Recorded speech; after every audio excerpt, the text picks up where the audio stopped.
What's up? What's up? What's up, ladies and gentlemen? Got a background noise. All right, let's go. Here we go. Here we go. Here we go. Welcome everybody to the King and I Life podcast, hosted by myself, Soul Touch of the Poet, and my other two co-hosts, Sun Solex and Phoenix. But I am holding it down tonight. Tonight we have a very, very special guest with us, Miss Tiara Swain. How are you doing today, ma'am? Oh my goodness. Thank you so much for this opportunity. I'm feeling great. How are you feeling? I'm feeling lovely. We've been What's looking that? forward to this episode for a while because you've been doing fabulous things according to your resume, Oh, which we yes. will which we will get into. But my brief introduction is Tiara Swain, a 28-year-old LinkedIn employee, is joining us to discuss various aspects that are vital to the job search today. Today's society is moving away from traditional jobs and employees as we move more into automation and the increasing number of companies outsourcing jobs abroad, along with other challenges in the search for the ideal employment and employee. Let's discuss what today's employer is looking for and what skills, training, and education today's employees should have. With that being said, Tiara Swain, Yes. tell us about yourself. Oh my goodness. Well, thank you so much. Like really for this opportunity. So of course, like what you said, my name is Tiara Swain and I'm originally from Philly. I'm actually in Philly right now visiting family for 4th of July. All right. Which is awesome. Yes. And so I actually graduated from Central High School. And Central High School is actually like the first school that actually allows and within the United States to actually give out bachelor's degrees. And so I actually had four degrees. And I also went to undergrad at Towson University. Then I also went to University of Maryland, like global campus as well. Mhm. I also have an international degree. So I'm like honestly a woman with full of degrees, honestly. Oh my. And so right after college, I also had the opportunity to work at PepsiCo in the DMV area. Mhm. And then after that, I wound up working at Kelly Services, which was one of the first staffing firms ever, like within like that ever actually started. And so that's where I learned so many skills. And so I was able to learn from like PepsiCo and Kelly Services. That's what opened the opportunity for me to work at LinkedIn. And so at LinkedIn, I manage over 140 staffing firms, and I'm responsible, like when it comes to help them leverage like their recruiting and branding strategies on the platform to stand out themselves as well. Hey, that's fabulous. That's fabulous in itself. I mean, for you to have accomplished that much in that short of time is, for me, to me, is remarkable.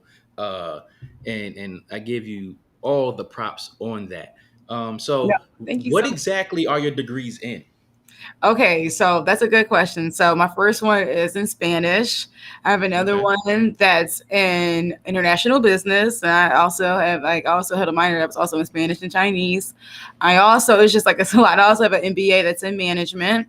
Hmm. And I also have one that's like my international degree that's just like international studies for that one. Okay. But the one thing I will say, like even like with my background, I wouldn't be where I'm at if it wasn't for my dad. So I grew up with a single father in Hmm. Philly, and then he really set the tone for me because he introduced honestly what a resume was for my life at 10 years old. And if he never did that, I would not be where I'm at today. Right. Like I was gonna ask you about that yes, because you said that pretty much changed your life. Like it did.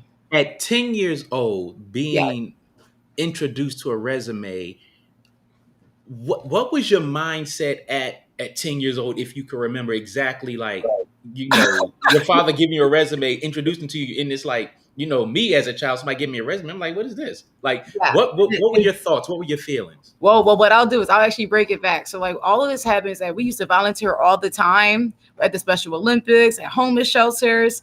And I Hmm. remember my dad. So this happened like during like after like the Special Olympics. He asked me certain questions, and I'm like, I have no idea. Like, I can't tell you. So he started literally asking me about like my responsibilities, what I achieved there. And I said, Daddy, I don't know.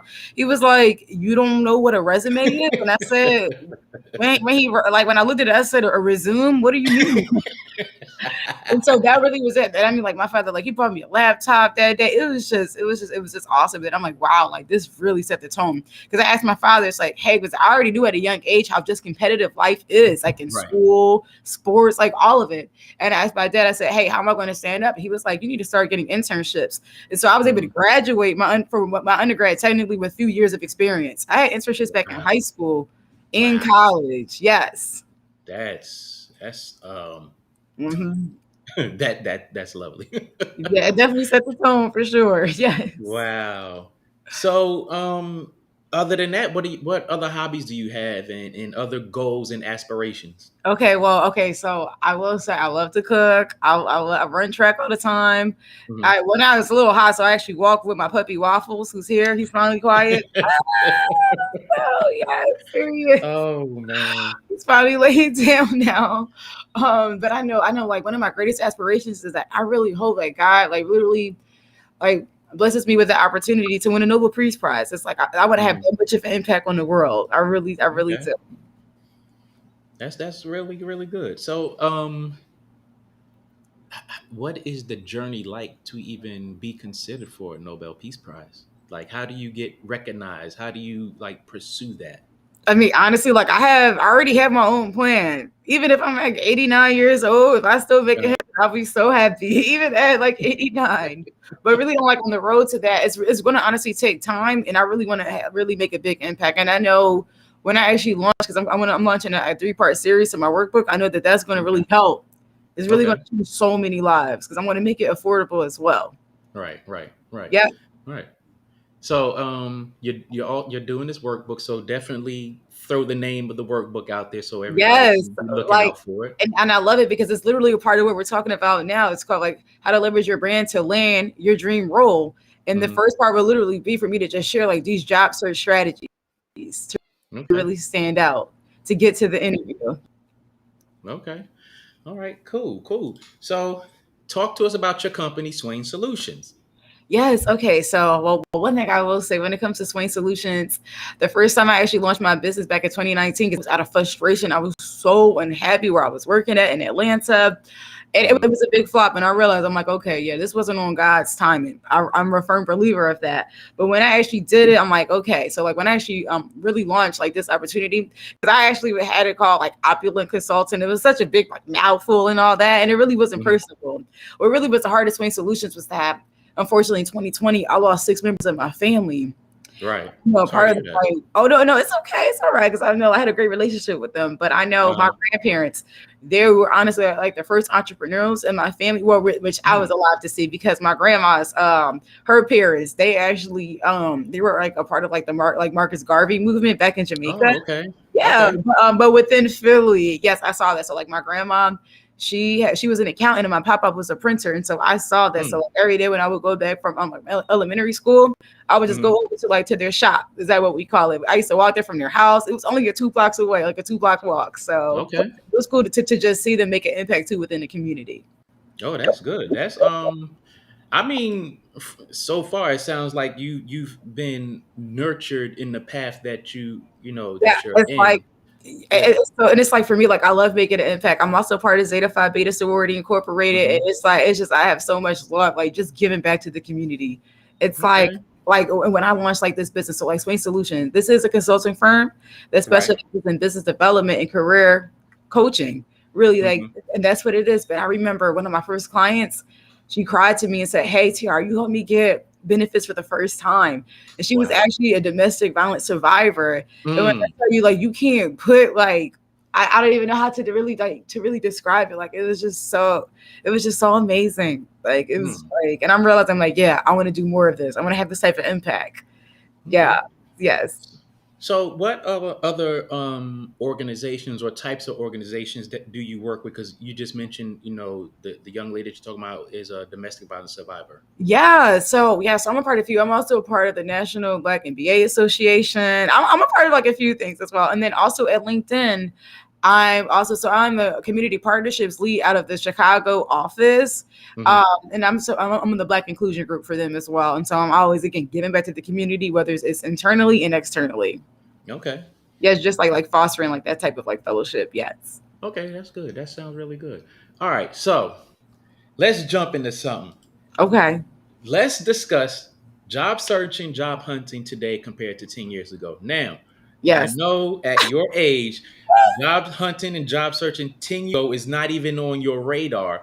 Right. So for for me, 10 plus years ago, in a lot of the let's probably go back more than 10 Okay. years. Yeah. Let's go back. Um, because back when I first got my first job, you pretty much all you needed was a high school diploma to get into a lot of Right. these. Right. And then, as I've progressed through my 20s and 30s, it was like, oh, I saw jobs that I wanted, but it was like, oh, you got to have experience and you got to have education. Now, Right. at that time, I didn't go to the college, and getting Mm-hmm. experience for those jobs, it was like, where am I going to get this experience from? Right. So, in that aspect, it was a little easier. Now, for me, I went into the army, so that gave me certain type of experience for certain things, but it Right. really didn't translate into the jobs that I wanted. So, when you look at job searching and job hunting today, um, how is that now? Yeah, first of all, that is such a great question. Yeah, now you're right. So I actually have just only actually just 6 years of experience technically. So I can speak on even like what has changed over these past 6 years Oh, because okay. I can at least like talk on that, and it has changed so much. It's like I would say you just using a resume is not enough. You guys are going to have Mhm, to network really to make a difference, but you also got to make sure that your resume is literally like your resume has to literally be honestly worth looking at because mhm. honestly, like whether it's recruiters, hiring managers, anyone that's a part of that decision, it only on average it takes them 6 seconds really to determine if you're a good fit for a role or not, literally. And so what the goal is literally is for them to take more time looking at your background. And Right. so you start to like leverage your LinkedIn. That's another great way. I know people that have been honestly getting jobs off of LinkedIn, not even Mhm. submitting their resumes as well. So Oh, really? yes, like one of my Wow. kids at Google, she literally landed her role at Google. But Mm. they looked at her LinkedIn, not even, I mean, they, of course, they asked for her resume, of course, but they Right, did right. it after the As a fact. formality. Exactly. Okay, so you okay, so getting a job from a LinkedIn profile is Yeah. like a foreign concept to a person my age at the Uh-huh. age of 48 because Yeah.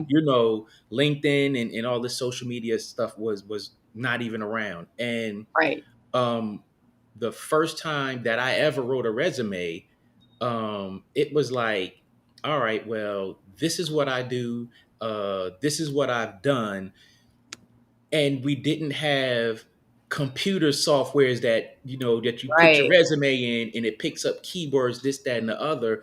Yep. So for a person from my era Yep. who is not you know today's resume friendly, Yeah. what do you tell them as far as beefing up their resume in Hmm. today's job market? Yeah, well, I would say, I mean, but you literally touch on something that's so important. You said keywords. Yeah, keywords. It's literally, I like to call it a words game. So the more relevant keywords you have, the more it's going to stand out. And so what I would recommend is just it's literally like a few ways for you to use this. You want to make sure that you can literally highlight as far as your resume. You want to make sure you're highlighting your achievements over your responsibilities. Because I think that Hmm. anyone can kind of like look up saying like, okay, I typically know what you would do in this role type of Hmm. thing. You really want to show like, hey, what's your impact? But you also want to make sure that is in this what we call applicant tracking system friendly way. There are so many what we like to call ATS systems. Have you Hmm. ever noticed too, like when you upload your resume, you may have to copy and paste it afterwards? Right. That's Yeah. because it's not compatible with their system. And so there are definitely like resume Oh. templates, yes, that are there. And that way it can bypass because like a lot of times, right? And I actually think that people don't understand how good it is that you can still upload it because there are some companies where it literally if it gets rejected, it literally won't ever get seen. So the fact that at least that they're saying like, hey, it's not catching this, at least that's still an opportunity for you to get your application through. Mm. I will say that. And then something else that's really important is you can literally start to get like creative like on your resume. You can definitely add like your volunteer work, and I guess Mhm. like what I would say is don't always put all of I guess your experience on there. You want to really tailor it to your job. I actually Right. recommend everyone to have a minimum like 2 to 3 different resumes. Mhm.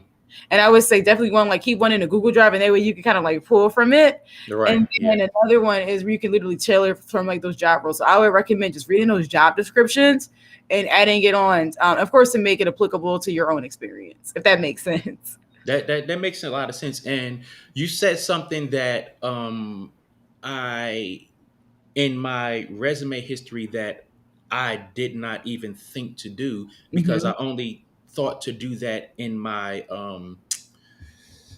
uh your yearly Like performance evaluation. exactly, exactly. You But you you you spoke on putting your achievements and not your your experience. exactly. So A lot of people don't know that, and I that would have never crossed my like, mind. and I hate to say this, like, in all honesty, your resume is literally just to get you through for like the interview, and that's it. Like Hmm. you're like when people are interviewing, like whether it's employers, HR, recruiters, and all that, they want to know more information for what you have Right. to say as well.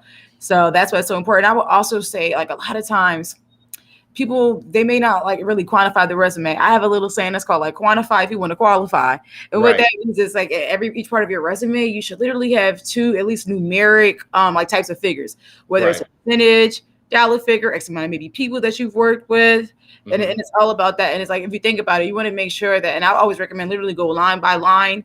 I like to say like, hey, if you can go like kind of like who, what, where, why, and how type of thing, but really want to show like, Hmm. hey, what's your impact? It's kind of like a cause, effect, impact type of thing. Okay, if that makes sense. Right.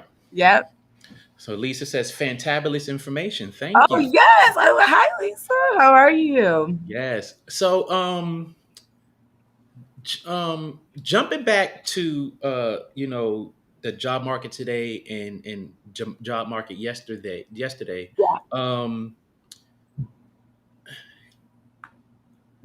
what would be the biggest piece of advice that you would give someone from say my era?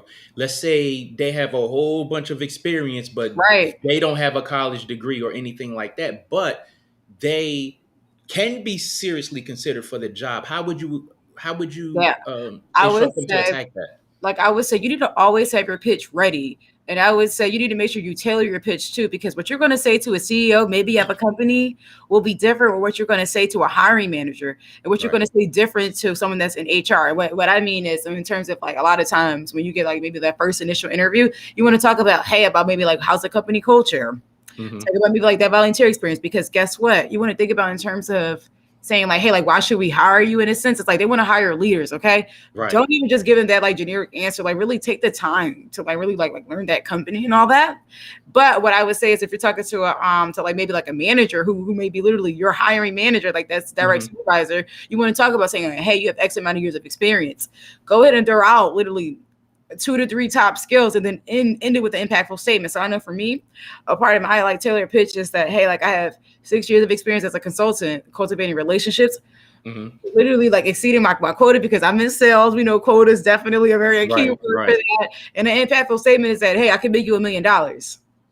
Right. That's what it Yeah. is. And that's what I've done at many companies. So yes. Okay. That's good. That's good. That's really good. Really good information so far. Okay, so the next thing, the first time we spoke, you said something to me that just blew my mind, and that was the importance of having a portfolio regardless of your career field. Yes. Um, please talk to the people about having a portfolio, because when we had this conversation, I literally, it really blew my mind because like when I think of a portfolio, I think of mainly um, people who are going to acting skill, Right. Right. modeling, That makes total sense. painters, poets, and stuff like that. So explain and dive into the importance of having a portfolio Yeah. regardless of what your career field is. Listen, this is one of, I can't wait to, I'm so excited to even discuss this, honestly. So listen, in terms of a portfolio, you want to think about this. It's really like another way really for you to showcase your brand. So a lot of times, right, when people think of portfolios, And I know I have cousins that are in HR. They used to throw them out, like literally. And like I think as far as a portfolio, you can attack in so many ways. It's like you want to highlight what are your top skills. If you maybe have experience working on a project, working on a program, literally break that down, add that data in. It's like you really want to again show your impact. And I think having a portfolio is just to take another step further. And what's great is a lot of people don't have it. You can legit add, and this is what I recommend my own current clients, creating that 30, 60, 90-day commitment to that role. And then I will also say, I mean, of course, you want to also like tailor it to your company. So I would say definitely maybe switch up 1 or 2 slides, talk about saying like, hey, this is what this vision or mission statement means to me. This is really why I want to work here. Talk about your own community like effort as well, because I know with my own volunteer work, I used to help out a lot with the homeless because that's really dear to my heart. Right. Because my biological mom, she's going through this actually as well. So I'm literally in the process of helping her get off the street, that. But I was able to make a big impact from LinkedIn while helping out the homeless community in Chicago. So it's like, it's so powerful. And I would say, you can do that. Another way, you can also collect recommendations that you can include on there. And what's really important is as far as, and I know I mentioned before about having like that like type of project, right? Right. You can legit break down in a STAR format: situation, task, action, result. You can literally talk through that during the interview. Like the whole point is when you have this portfolio is that you want to literally leverage it during the interview and not leave it at the end, because they may not take a look at it. They may forget that it's there. No. And then I would say literally take advantage of whenever you apply for roles, when you see that additional information, literally include it. It's like I literally work with portfolios from cybersecurity, teachers, the social services, psychologists. Sales, it doesn't even matter. I think everyone should have it because you're literally showing that extra step. And I would also say you could research company, talk about the trends of like saying like, hey, like this is like what was really impacting this year for your own business. So yeah, like, you can literally take that extra mile. It'll go such a long way. Okay, so for those of us out here in the world that have no idea of what a portfolio looks like for, let's just say, my job, emergency management coordinator. Okay. How would I lay out a portfolio?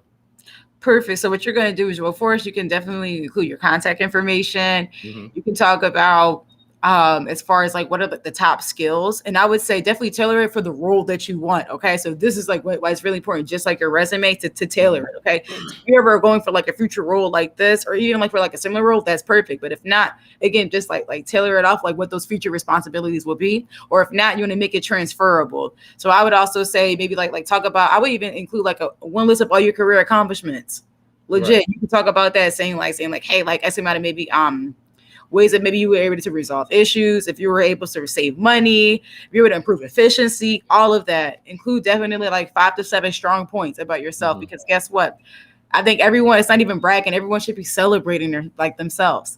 And what's great is what I actually have, because I have my own career portfolio as well, I include my one list of career accomplishments on LinkedIn on that feature section. And what's great is my post actually went viral. And I'm like, wait a minute, what? It's still trending. I'm like, why do I have over 40,000 views on this? I literally posted it. I did it on Canva. And I would say too, like Canva has like a free service where you can get creative, or even put it on PowerPoint.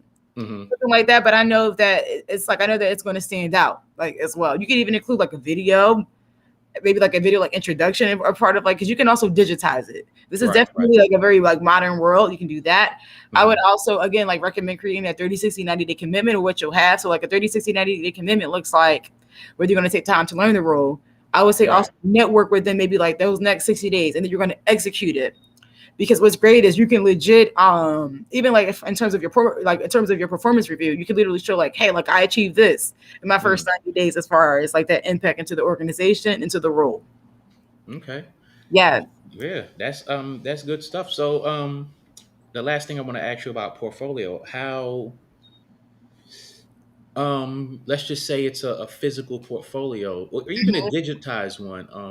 How big should it be? Like how many pages? Should it mirror a resume, or should it be slightly or drastically different from a resume? Okay, so that's a great question. I would say you could literally like tailor it for like how you want it to be. Like, because guess what? This is your information. I would say on average, like with like the portfolios that I've worked on, between honestly like around like 10 pages is like around like what it is, but it's all different like content information. And I've also asked some of my own clients saying like, hey, so like what's their feedback on this? And it's legit actually help some of them honestly get over on like between other candidates, because you guys never know where you stand against someone else. Like Right. I know one of my staffing firms, he legit said that the only difference between one lady was that she included her volunteer experience on her resume. Mm. Legit, because she was, I think like her background mirrored like this other candidate that was up like for that potential job. Right. And she Right. wound up actually receiving that job offer as well. And so, but she had that portfolio, was just an additional touch to stand out. Okay. Mm-hmm. Okay. Um. So, so when it comes to resumes and stuff like that, Yeah. because I know for me, Yes. um, when in way back in the day when I was Mm-hmm. first writing resumes, they was like keep it like 1 to 2, maybe 3 pages, Right. and then it comes forward and it's like, oh nah, that's too long. Try Yeah. to get it on 1 page or at the Right. most 2 pages. Yeah. Um, and then I still have that mindset that I don't want to put too much, because in my mind I'm like, if I put too much, they're gonna look at this and be like, I'm not reading this book. So Right. No. how long should a resume be? Okay, so I would say max 2 pages. It Okay. still has that, but again, you want to tailor it. You don't have to include all of your experience to like the roles you're applying for. Legit tailor it. You don't. Hmm. So like, yeah, I know like this one guy I worked on. He's worked at 9 places, and for the role Hmm. that he was interviewing for, because he's an analyst, like a financial analyst, I said, hey, you only have 5 that are technically applicable, and that's all we're going to include on this. Right. And I was able to condense his resume because the resume was like 3 pages long. It was literally long. I had to definitely remix that resume. So, yeah. Oh man. Okay. One more resume question.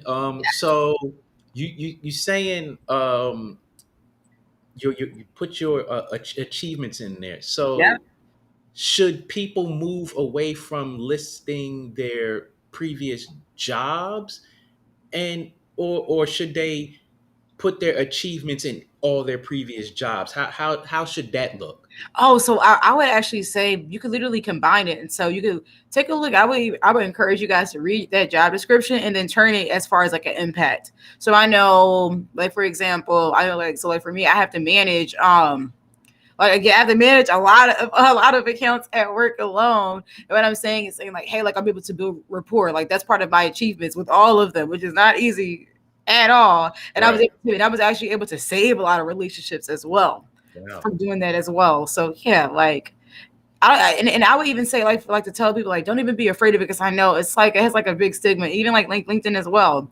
Hmm. I would just say that to me it's kind of turning into Facebook in a sense. Like Hmm. people are more like showing their personal interests on LinkedIn and Right. Yeah. on their resume as well. Like I Hmm. know this one guy, he loves golf. Hmm. There was his manager also loves golf, and he was a part of a golf club, and that's what he put literally like on his resume. He was able to make that connection Right. to get Okay. that job. And so it's like also too, it's like I would say like go beyond just I guess on paper in a sense. Okay. So, Hey, that's good stuff so far. yeah. So, should people utilize headhunters or placement agencies as opposed to relying on their own job skills? I know a lot of people have this a stigma towards placement agencies and headhunters, like Right. the cost of it, and Right. they want to do it themselves. So, what is your response to that? I mean, listen, I would say you can actively and passively find a job. I Right. would encourage you to literally start leveraging those placement and staffing like search firms. There are legit staffing firms for every industry because I work with them from theater Hmm. to finance, government, contract, cannabis now too. Like it's literally like everything is evolving so much. And I would Right. say, so you're right. So sometimes with headhunters, you may have to pay them, but there are Hmm. actually free headhunter services. And even with staffing Really? firms, yes, you just have to search it. That's all. Like there Okay. are actually, even with staffing firms, a great ways that you don't have to pay for anything with staffing firms. That company legit pays, they could pay up to 30% of your salary Really? place you Wow. exactly. So you think about this too, for these staffing firms, yeah, they're going to go to bat Uh-huh. for you because guess what? They're going to help their pockets as well. Not to say they Oh. don't have good intentions, but I know because when I work in Hmm. staffing, they sometimes have the ability to maybe negotiate what your pay rate, like what that pay is, and they're always Okay. going to do it for you anyway because one, they want you to get more money as well. Like yes.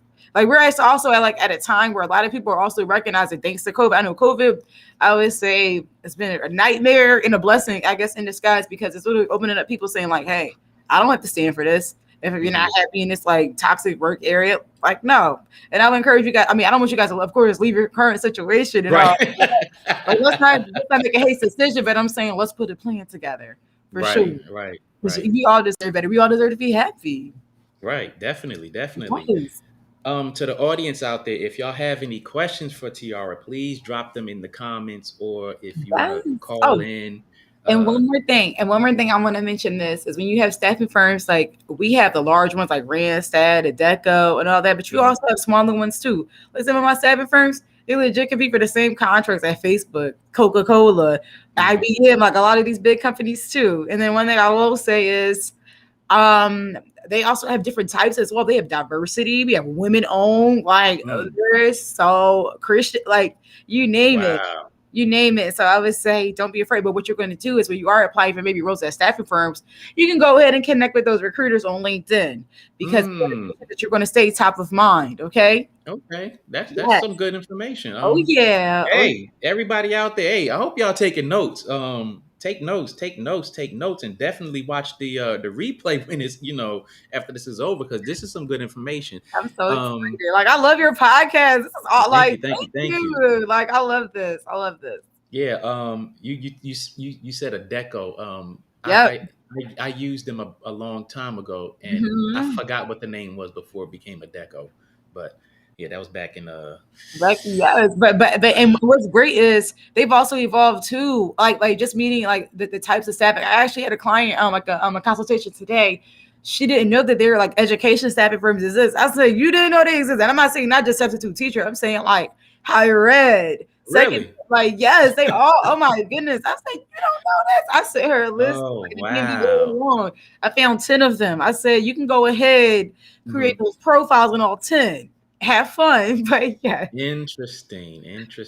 Yes, because in terms of one thing I will say is, like when it is, I guess when you guys are searching for jobs, it's like you never know what could happen. Meaning, like, because I know some people that have received placements off of those staffing firms. It was greatest with staffing firms.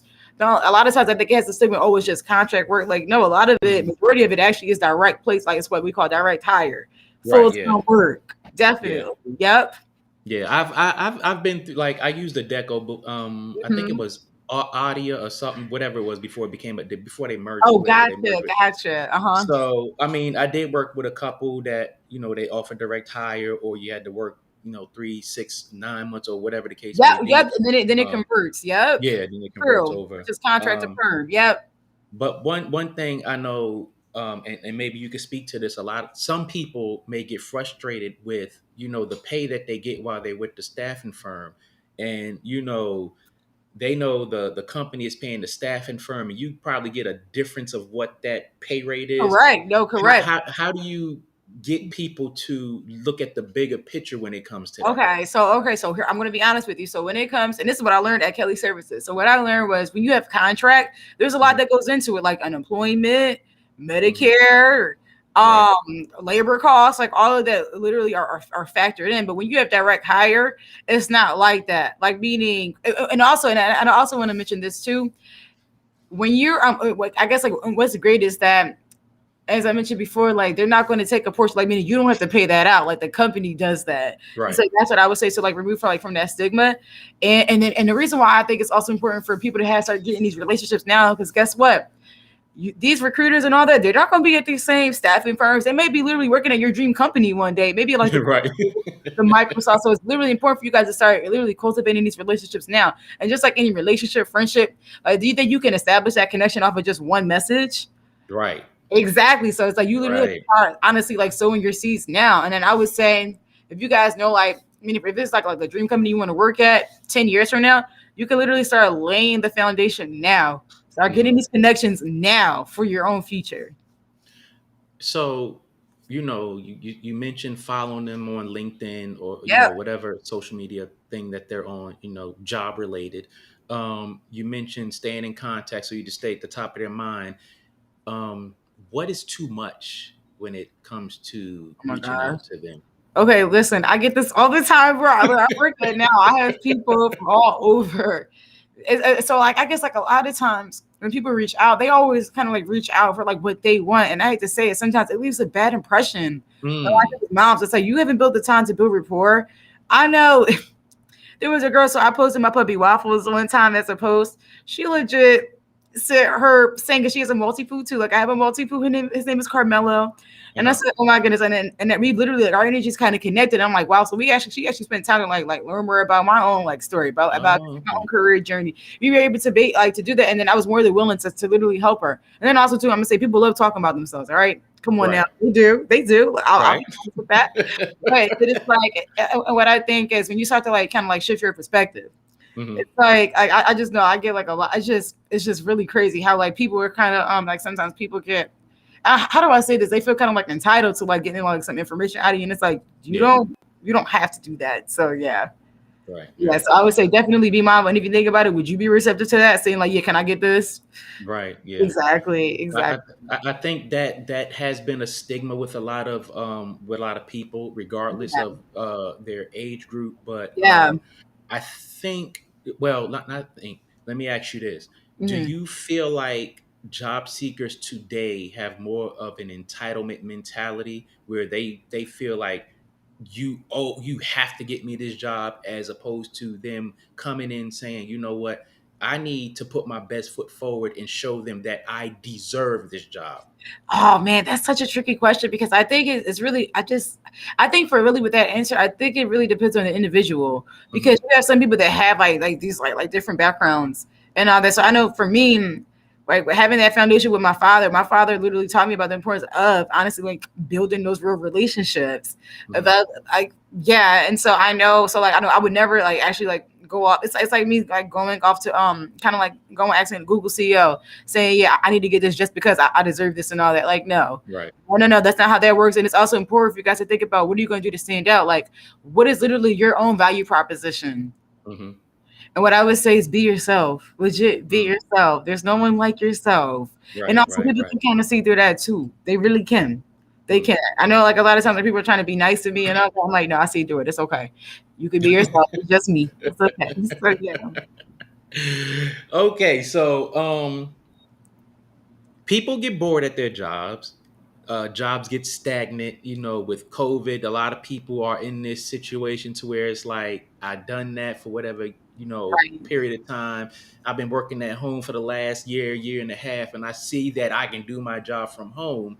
So, with that being said, do you recommend people periodically interview for jobs in order to be interview ready at all times, Yes. just in case they happen to come across that situation that may be more appealing than what they're doing? Oh my goodness, I'm so happy you asked that question. Yo, you guys, these are like amazing questions. So yes.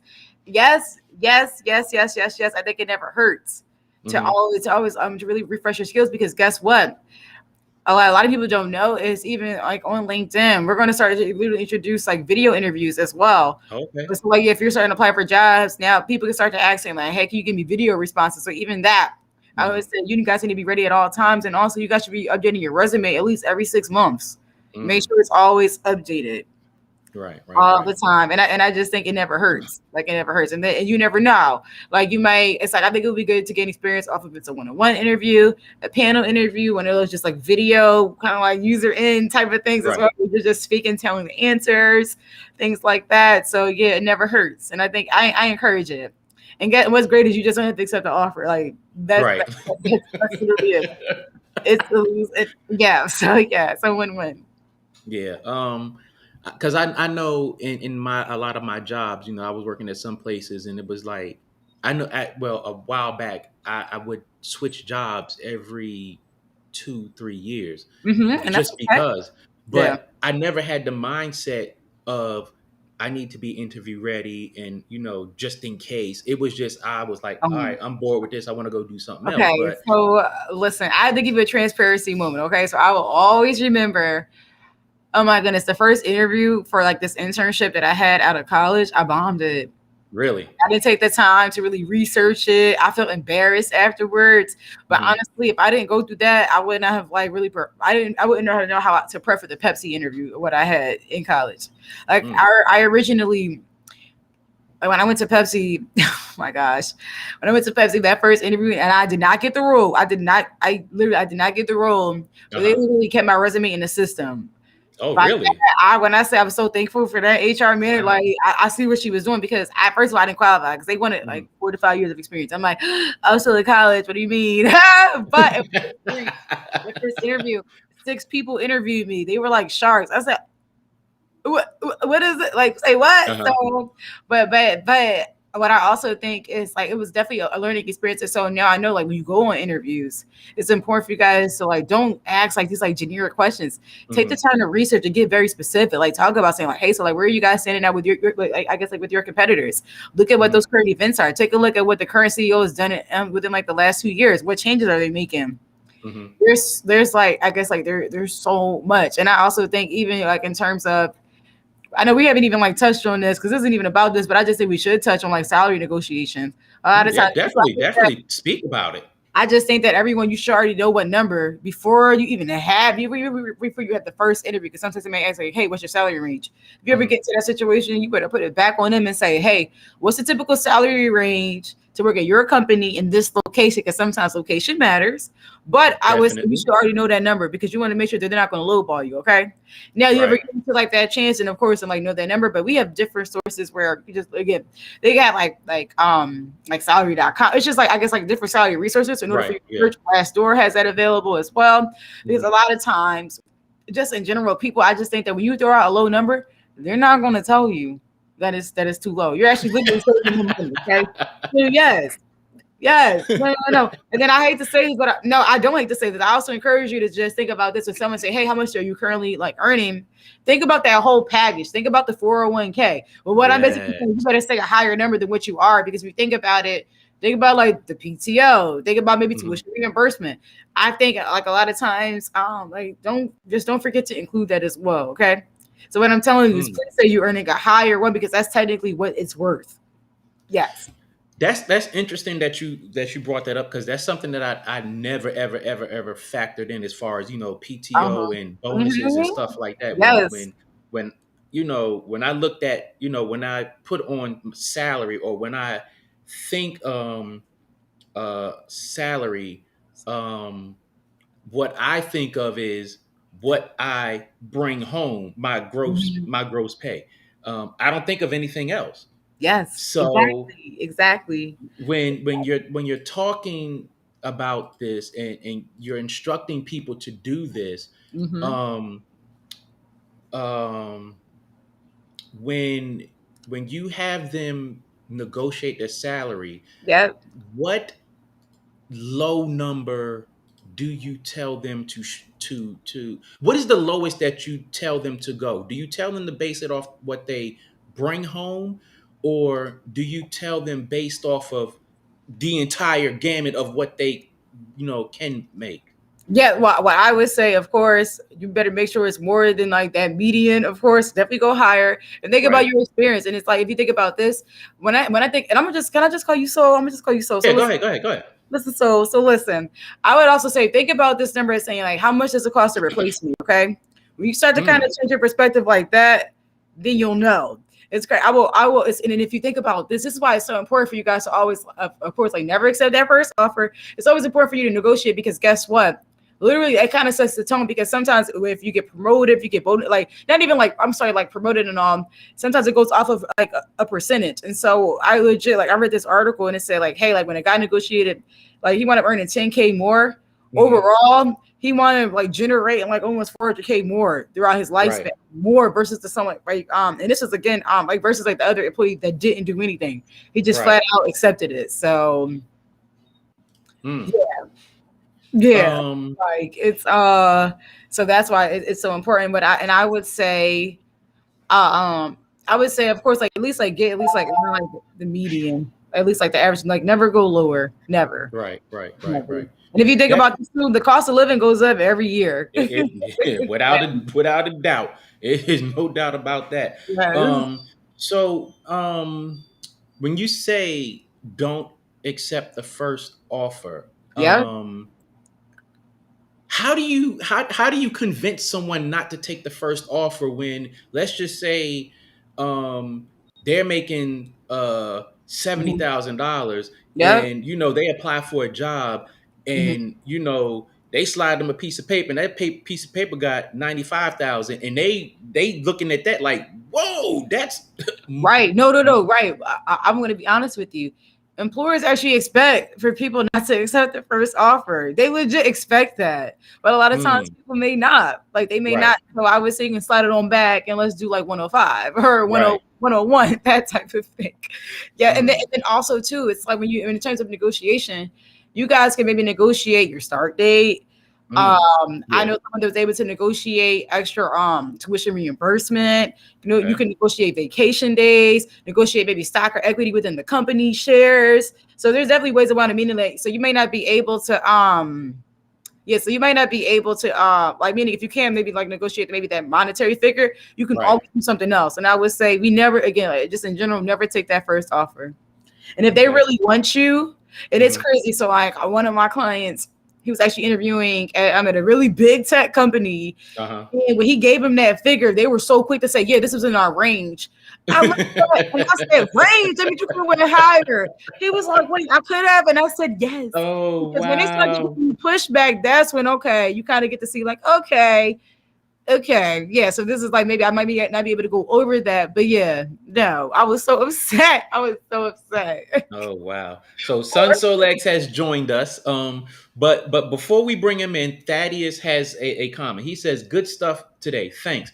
I'm 49 and looking to leave my current job to go to another contractor, but really want to go federal. I'm still working towards finishing my degree. Mhm. It's frustrating knowing I make more as a contractor than I would start as a Fed in the same position. What Yes. words of advice would you give him? Okay. Well, one, I think when in terms of that, definitely think about networking. You need to get some like some people that really that can really support you. And I would say even with our like staffing firms, I actually work with a lot of government staffing firms Hmm. that do from like contract as well as full-time work just to kind of like to get you there. And I think it's also important you need to make sure you have a strong resume because a federal resume, you need to elaborate a lot more than versus having like succinct words on your actual, I guess, like on a general resume, if that makes sense. So you want to make sure that it definitely stands out for that as well. But I would say don't give up. And if it's frustrating, that just means that God has something greater for you coming. Like I promise you that. Like I promise you, like it's going to happen. But but I would say it's like don't forget like your own value proposition as well. So really like practice your pitch because you're right. Like sometimes like a lot of federal programs they don't like starting out they may not make as much, but over time Hmm. they will. And at least you will have that stability. And what I would say is like there are like I guess like a lot of different resources of like, what you can go. So that is please like definitely connect with me on Facebook and then I can share. We could definitely have a one-on-one conversation. Yes, definitely. Thaddeus, we will definitely throw up her contact information at the end of this. But I wanted to say because me and him work at the same place, so I definitely relate to what he's saying. So, Yeah. so pretty much as contractors, Hmm. we make pretty good money, and I Right. think the frustration that we have as contractors is Benefits. retirement. We got 401k, but we have Right. no solid retirement, and Right. also, we look at yeah, I want to be fed for that stability and this, that, and the other, but what comes with that usually is a $20,000 to $30,000 pay cut. And Right. when Ooh. you've been working, let's just say 5, 7 years making this much money, and you Mm-hmm. look at, okay, well, I want to be fed for the stability, but you're in a place where you really can't take Yeah. that pay cut, or you don't want to take that pay cut because it's like I'm used to making this much. Now I gotta No. start back down here. But we all know you have to start from the bottom and rise to the Right. top. So Right. how do you encourage someone who's in that situation to where as a contractor they're making this money but they want to go federal, so to speak, and they Right. know it's going to be a drop? Like, I mean, I would encourage you. I mean, I guess only if you maybe have the bandwidth. So I have access to a list of like all U.S. remote roles, and I give this to all of my clients. Maybe take a look at that. I would say maybe if again, of course, if you have the bandwidth, maybe doing something part time to kind of supplement the Hmm. income. Because I know a few people that are working. I know. I'm sorry. I know a good amount of people that literally work like 2 remote jobs, like so to speak. But it doesn't compete with them. But if you're in a situation where you may not have the time, I would say like it definitely is hard, but well, I would say that there's still negotiation power like within that. But it's all Okay. about like the angle. And I also think do your own diligence. I would say for you, start networking within like these different like federal ones to saying like, hey, like what team should you be on? Because Hmm. I know I have cousins that are in like the federal government. It's crazy how like one department it's a big difference basically. Right. Yeah. Even like how even like what team you come on, it is. So I would Mm. say that way you can kind of like be more aware, and like that way when you do like apply, you actually will know, saying like, hey, like this is a better department to be in. Right. And that also helps you to even avoid future headaches as well. Because I don't want you to be in a situation where like, dad, well, if you never like took that, I guess that due diligence of having those conversations. Like I know I was able to dodge a few dodge bullets just saying like, hey, tell me what it's really like here. Like literally, like what's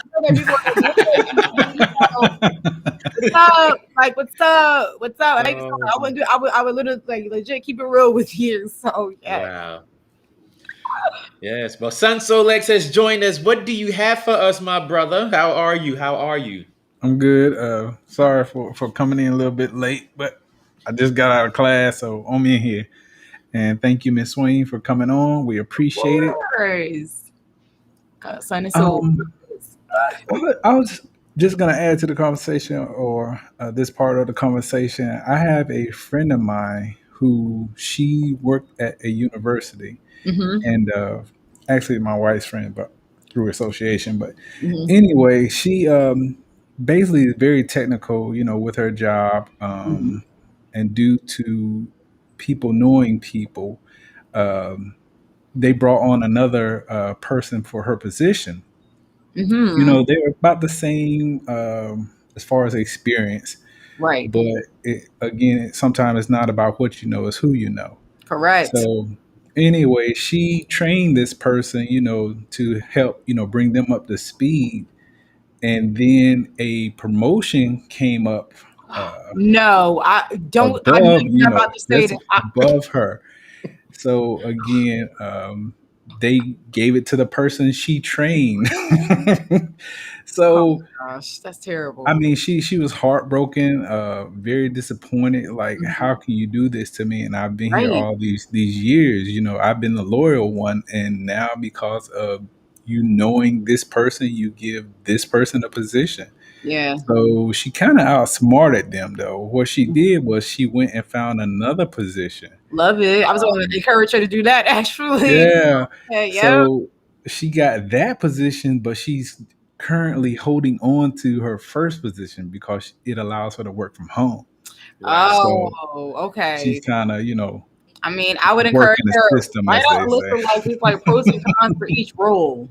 And I would say, I mean, I would even encourage her maybe like go towards that new role if it's going to give you even like more experience. Because guess what, this is going to make you more marketable, so you won't have to stay there.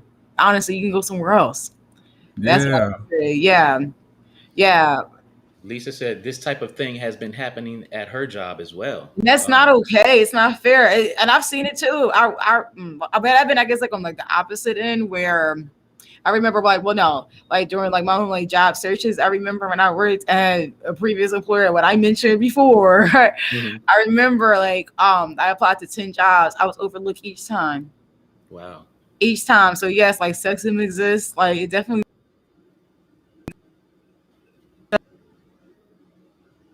does like exist there. I remember, and I was at that one job. One month, I thought, whoa, this is Wow. a lot. And so what Yeah, I it's would want crazy. for you guys, if you are looking at jobs, start taking advantage of like when you guys are leveraging like these different job boards and all that. Like there's a list of 10, like there's like a list of like go to 10 that I encourage everyone to go to. So like not only LinkedIn, I mean Indeed is great too, but you have like Flex Jobs.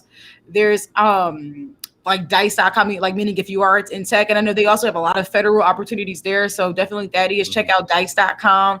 Unfortunately, that's our number one competitor at LinkedIn for it's for like it's like government and like tech type of roles, unfortunately. But yeah, I'm definitely going to share that. Definitely. Right. Right. But I want you guys to start to pay attention because like on LinkedIn alone, we have this feature where it literally has under 10 applicants. And what I would encourage you is like whenever you are applying, look at things that are posted within like the past 24 hours, past 3 days, past week. And then when you include, and I think Indeed has, I think under 20. I forgot like what the actual number is, but start leveraging like those all filters because they're right there. But I think a lot of times we overlook that. If you think about it, right, you just applying for something that's posted a month ago. First of all, it's literally a stale job. So like that's what we like to call it in my job. Because I work for jobs too. I legit work for jobs. Like that's like another like product that I work with. But sometimes like when a job's posted for too long, they would have already filled it, or they might not even get to your application. Like when I see jobs where it's like over 100, over 50, I'm like, no, I'm good. I'm not doing this. I'm not doing. They may not even get to it. Okay. So Yeah. definitely use that filter feature under 10 and under 20. Exactly. And what's crazy is I wound up getting my job at LinkedIn, literally leveraging open to work. I turned my open to work when I was in Atlanta. I said, hey, I'm open to go relocate to Chicago, New York. I legit put a lot of cities. So what I would also encourage you guys, because guess what? You guys can be the perfect candidate, the perfect resume, a dope portfolio, like everything literally is checking. But what if the hiring demand is not there in that location? That could also be a reason why you could be receiving those roadblocks. And so what I would encourage you guys to do is just literally Google. You can go on Google and you literally start saying like, hey, like, well, what's the hiring for this? Or like, what are like the top markets that are hiring? And what you want to think about are like major cities. So like a lot of times, because when you're on LinkedIn, you could put like when I'm saying you're open to work, it's always going to be located at the bottom of your contact information. But when you do that, it'll say you can put up to 5 job titles and up to 5 locations. And so when I say 5 locations, only put major cities, okay? Right. Yeah, only put major cities. And I will also recommend for you guys to select that you're immediately actively applying, because this is going to impact your rank in the queue of the search, because recruiters only see 1,000 results. That's it. So you want to make sure you're at 1,000. Seriously. Wow. Yep. Oh, wow. Major I'm only bonus speaking right in there. terms of just LinkedIn. That's it, though. That's it. But Okay. Hey. But getting back to uh being interview ready, how often, you said every 6 months, right? Yep. Somebody should go out interview. Do you Oh, no. say I this? meant like, no, every 6 months to update your You resume. update your resume. So, okay, so how often should a person interview for jobs, and apply for jobs, just to be, just to have an idea of what the current interview strategies are, or should they just rely on headhunters and you know? Yeah. Like I say, I mean, I do it even like several times a year, like whether if you want to do it by the quarter or maybe biannually, like that's fine too, just to brush up because, and one thing I think was great is that you never know what questions they may ask you. So even if you're not prepared, this is just good for you to know. And what I would say is, so if you ever get into a situation where you're starting to get complacent with a job, that's the perfect time for you to make sure that your resume is together, because I always encourage people, you don't ever want to wait until you're already over your job to apply for it. Only because it's going to get so frustrated, because it's going to take time. It always takes. Right. I mean, for some people it may not, but for other, realistically, like me, I've been in that situation. I'm like, okay, it's been like 9 months, no traction. What's going on here? So it'll be good. But I also realized that my resume wasn't ready for what it once is. Like it's ready now. Oh, she's ready, definitely. She's definitely ready now. But in the past, I realized I'm like, yeah, like wow, like I just had I've had like a lot of like generic information, and so that's also, and it's like if you want to be noticed, you got to make sure you give them something worth looking at. It's kind of like the Godfather, like give them an offer they can't refuse, give them a resume they can't refuse, give them a portfolio they can't refuse, give them a strong LinkedIn presence that they can't refuse. So yeah. Oh wow. Okay. So that's pretty good. That's leading into the next question of what are some of the basic skills that a potential employee should have? Yeah, so I think in terms of like, just so we could just talk about soft skills first, I would say making sure that you guys are able to adapt. That's definitely a big one. I would also recommend having like communication, like literally, like I'm saying, like a good like communication style. And I know that this is a question that's also a lot of it's getting asked as well, like what's your communication style, or like how do you organize, like, even like with organization and stuff like that, like whether you use calendars and all that, get your information, because if you're in a type of role where it's very you have to maybe like manage priorities and stuff like that, you might have to like make literally like quick decisions and stuff like that. So that's so important. You also don't want to lose out on that information as well. So it's definitely important. But I would say, as far as the tech skills, like, I mean, I would even encourage you, even if you don't have like that access, like definitely start to leverage Salesforce. Salesforce is what we call, it's like in a CRM, like a customer relationship management system. But you have access to Salesforce, you will always see it a lot more now on like job applications. But if you're like maybe in finance, getting like the QuickBooks, that'll definitely help as well. And if you don't know, I would encourage you guys to go on YouTube. Like legit, like go like, YouTube go on University. YouTube. Heck yeah. Free now, free 99, and then start Yes. learning that, because then you can add it to your resume. Legit, you can like add that even if you're just like leveraging that. But I will also say, So like if you're also maybe interested in maybe pivoting in careers, take the time because you may have to go back to school. Maybe you may have to collect some certifications and like and things like that. So definitely start to like do like your own due diligence. Mm-hmm. And then I would say definitely have patience too. Because what and it's crazy. Like I this literally happened to one of my clients. She was so frustrated. This happened back in May. She was like, what is going on? Blah, blah, blah. When I say 2 weeks later, she accepted a job. I said, girl, what happened? Say, what was that? I wait a little bit longer, just a tad bit longer. Wow. What I would say too is like, hey, like it's on God's timing. And I would say, I would encourage everyone, like start literally pray for what I want and start asking God where you want me to be at. Literally, if you start shifting like that type of mindset, it'll go, because even with me, like I was like living in Maryland and all that. I literally left and went to Atlanta in 3 weeks. Say what? I'm like, what? It's crazy. I still like did that, and at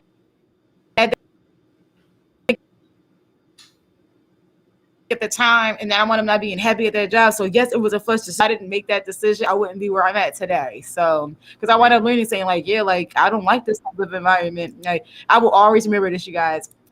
I had some people, they were making fun of me when I left my like job in Maryland and DC and all that. When I went to Atlanta, living in my face, and they didn't know I was on my second interview at LinkedIn because I didn't tell them, of course. And I'm like, Dad, like I really need to come in front of my face. I was just like, okay, I mean that's fine. Like, hey, like, and it's not even for me to like brag, like, but again, like always be interview ready. Always be interview ready. But yeah, I definitely say soft skills are very important because in the industry that I'm in, they are really, really needed because a lot of our customers, man, they will go off before you know it. And it's not that, it's directly towards you. It's because of the situation that, they find themselves in. Yeah. So you got to have those soft skills in order to. What's great is like soft skills are always transferable. No matter what like type of like industry, like they always are, because there's always a need. If you guys are ever like finding any trouble, feel free to just message me saying like, oh, like I need help, kind of like how do I say it like that? I'm gonna always find a way to make it transferable now. Always, always think of a way to how we're gonna bear it like that. So yeah.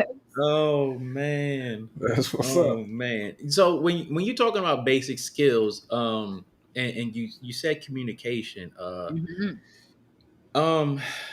communication seems to be an Achilles heel for a lot of people these days. Right.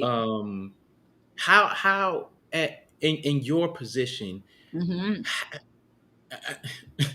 how do you train a person or teach a person to speak properly when they are desperate for a job and they're hungry for a job, but they just don't have that basic communication skill? Yeah, well, what I would say is practice. Like I would say, start like write out your answers and say it out loud. And I would you can maybe like record your answers and say like, oh, I can maybe speaking, it may sound completely different. Listen to it to practice. Oh, and I forgot to also mention like definitely have time management too. Like that's definitely like another like major skill as well to definitely have that. But and then I would even say like practice with your friends, practice with your family, have them listen to some of your answers, and they'll give you honest feedback. And I would say, take all constructive criticism. I take it too. At first, when I was younger, I didn't like that. I'm like, what? You say what about me? I need that now. Like I need it, and I'm so thankful now to have constructive criticism. My manager does it well. He even says like, hey, and even like right now at my job, like our calls get recorded. So like sometimes we're able to like listen, saying like, oh, I shouldn't have said that, or oh, I could have missed out. Here's how I can basically get a little bit better. So I would say like kind of separate that emotion, basically separate that, because it's all of it is going to help you. Yeah, definitely. And if you don't like it, I could talk to you. I'll talk to you in another way, meaning for us to like break it down. If it's not, whatever, I could say it in a nicer way if need be. So I think being able to take constructive criticism is a basic skill that a lot of people need to brush up on these days, because people are a lot really, really sensitive and sensy. That's what I like to call it. I like to call it sensy. Yes, I call it sensy. Yes, they're very sensy. Wait a minute, you talking about me? Are you saying something about me? I'm like, and it's crazy because even like now, because I'm also kind of like customer service. I sometimes think I'm like, wow, like when I were also giving them constructive criticism, they come at me sideways, and I'm like, dang, that's what I realized. I'm like, oh my gosh, that's how I used to act. That's how I used to No. I feel like the world would come down, raining like no. Oh Like, my, that is hilarious. it was definitely like a twofold. And I remember I told my man, like, I've seen my clients are in their like 60s and all that. I'm like, wait a minute. This is Oh I'm just man. giving you a suggestion. That's it. Or they might be quick, but I also understand, like, again, they're just displacing that anger. And what's great is I know that it's not directed towards me. They're just angry at the situation. So like when COVID happened, Right. Trust and believe, I had a lot of anger. But even like in general, like when it comes to staffing would say that we were the first industry hit. Mm-hmm. There were no jobs available. But now that the economy is better, there are more jobs available now in the market than people that are applying right now. So we would take advantage. And even like for you guys that are listening, like peak times for you guys to be applying for jobs Monday and Tuesday mornings. Okay. In the beginning of the week. No. Like, don't apply after like 11 a.m. to be honest. Yes. You said don't apply after 11 a.m.? Yeah, like you always want to honestly. Well, I mean, I would say, of course, I mean, like unless it's posted there. Right. Like something that's like posted maybe like that Friday, like that Thursday and all that. You want to get it Monday and Tuesday morning. Okay, so wait. So are you saying apply Monday and Tuesday mornings? Let's just say I saw this job Friday afternoon. You saying wait till Monday and Tuesday morning to apply? I don't think she froze. Yeah, you Can froze. you hear me now? Yeah, I can hear you now. Sorry about that.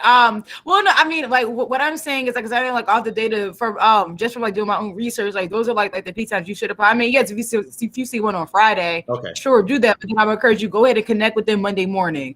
Meaning maybe connect with like it could be HR. Maybe if you've seen that they've posted it and all that, if you can, and if not, maybe send them like a connection request. Include that type of like shorter elevator pitch, things like that. But I'm saying in terms of you doing your outreach and all that. But yeah.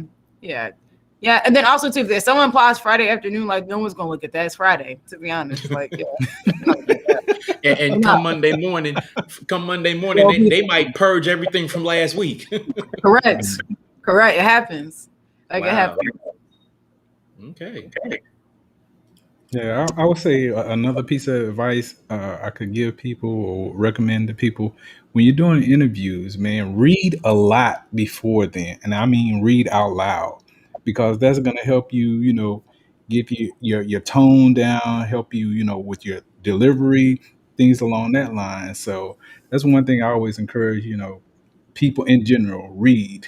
It will help you, especially when you read out loud. Yeah, and then what I will also, first of all, +1 because I do agree with that as well. But I will also say is read that job description line by line. If there's any uncertainty, ask. It's going to make it. It's going to make an impact. So if you don't understand anything, that's the perfect time to ask. And then what I would also say is like think about questions saying like, hey, so like how are maybe like your diverse hires supported during this time? Because guess what? D&I is huge right now. And I want to make sure that you guys like it's like we're more than just a box that you can check off, okay?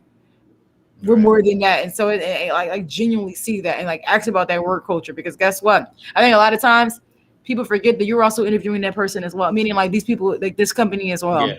It's not one-sided, it's both sides. It's both sides. Like it is. Yeah.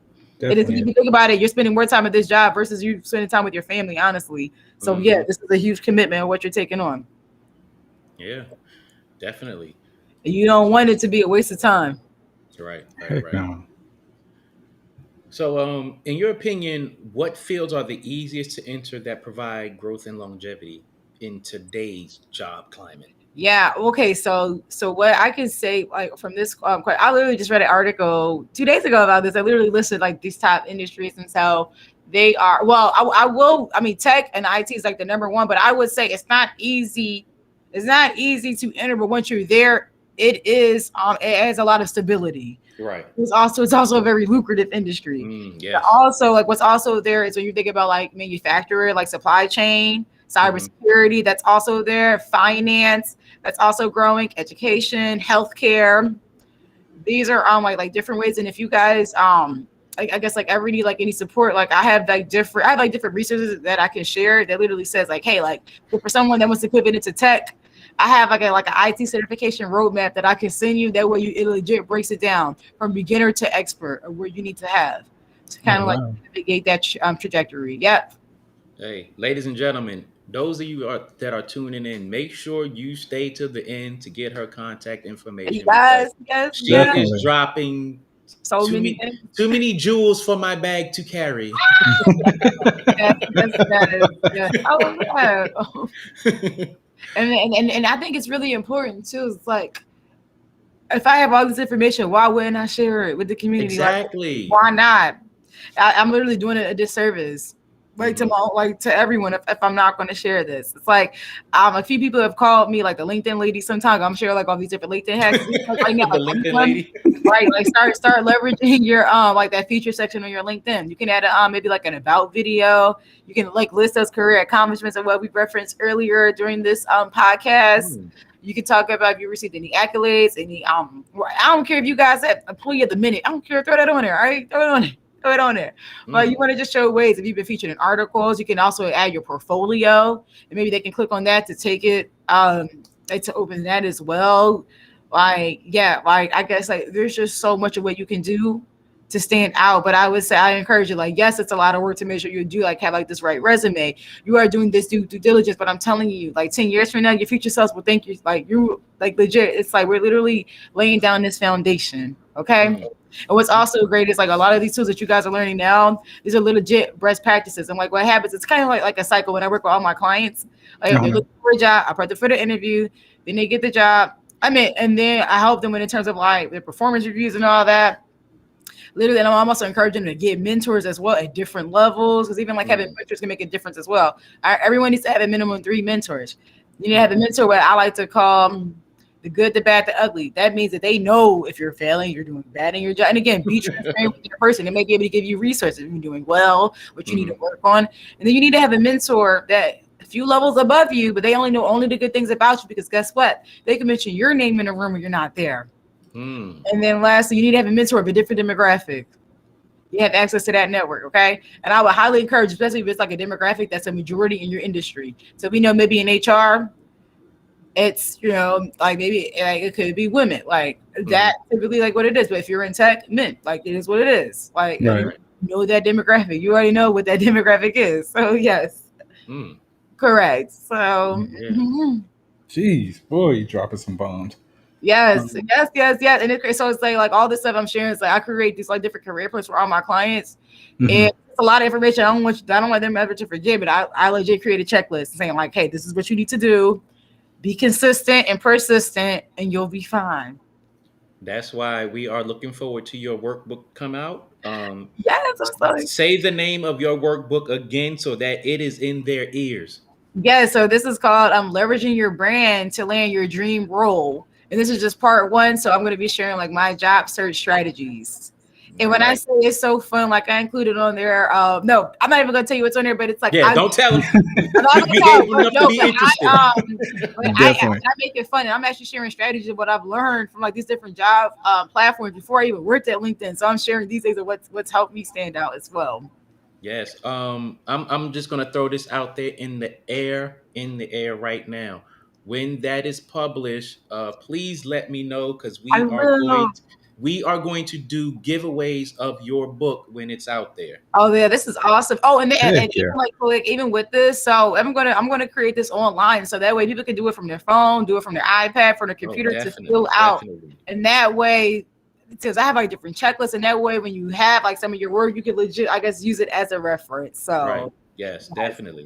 I'm yes, just Wow. throwing that out there. When it's yes, available, we're going to get a few copies and we're going to do a yes. giveaway. Oh my So gosh, yes, absolutely. definitely, definitely, definitely stay tuned with us. Make sure you follow her. We will drop her contact information at the end. Oh my So goodness. Lex, go ahead and ask her the next question because I'm just getting overwhelmed right here. Oh, yes, yes. I'm so excited. You guys excited. I hope you guys that are listening, like, be excited. Like, change your perspective. Like, get excited because saying, like, guess what? This is your future. Okay, Hey, this is Yeah. legit your livelihood. Like, this is like what's happening. Because guess what? Like, my clients, from like the strategies of what I've been sharing, even I've shared a few with you guys today. They're right. getting like the 30K salary increases, 40K, Oh my 25K, God. Wow. Look, 15K. They're look. starting like their own and like one of my best friends today, because I work with her.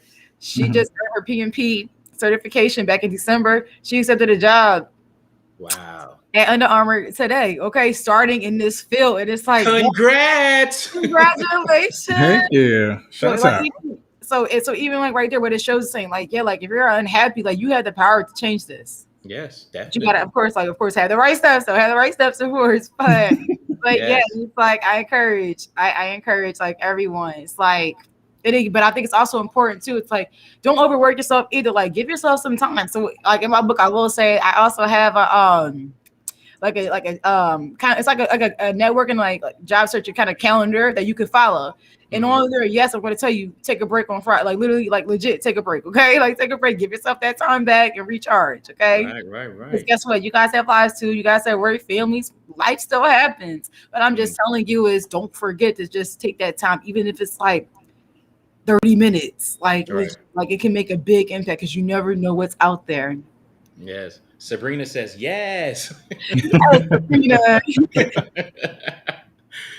So, in today's job market, is education or experience more sought after? Experience. And I'm actually starting to see like a lot of times, and I'm so thankful for this. Like a lot of times, like now, like I don't really see like I guess like college degrees and stuff like that. Like I know I'm in sales. Like I don't need a 4-year degree for sales. I've Right. actually, I remember I had like some conversation. I mean, and what a lot of people don't know is I'm talking with like different companies about really pushing for change. This is like I'm not getting paid for this, but I'm just saying like for what? What do you need? Like like and all that. What if you like maybe you could drop it down to an associate or just take it off completely? Like start giving people that have that experience a chance. Right. Be so much value. It's like there's so much power in diversity. You get to get like new strategies, new ideas, and also it looks good like for a company. It makes more welcoming because I know a lot of times, right? People are leaving their current work when they don't see people that look like them, senior leadership. They don't feel as supported from their manager. They're not getting compensated enough either. These are all different factors. So yeah, so experience, yes, it's definitely leaning towards it. I remember actually one of my managers when he posted a job, he took away that requirement for a degree, and I was like. Good stuff. Good stuff. Exactly. Yeah. And it's crazy. I mean, but I will say now, if you're a doctor, you need a degree. If you're a lawyer, you definitely need that as well. Oh, definitely. Yeah, okay, let's just like I'm not gonna like not say that, of course, but definitely. But I'm just saying, like in terms of just like depending on like what you have, like people are making more opportunity. And then also, too, if you want to go back to school, you can go ahead and leverage that employee like reimbursement. But make sure you read that what those terms are, because some companies you may have to stay another year, another 2 years. Because if you don't, you may have to like give them back that money. So make sure like you read everything. Okay, read every day. And a lot of times these companies they put it in the smallest print. You can go ahead and get that magnifying glass out if need be. So yeah, because I think it's always important for you guys to be like really aware of it. Because I wound up catching that on on one of because like one of my coworkers, she was looking for it, and I was like, you can't find it. The font was so small. Like it's crazy how that is. So. Yeah, well, they may put it. Maybe the font is not small, but they literally put like a lot of information. Where a lot of times people overlook it. So, but I would say read everything. Yeah, I always be aware of everything.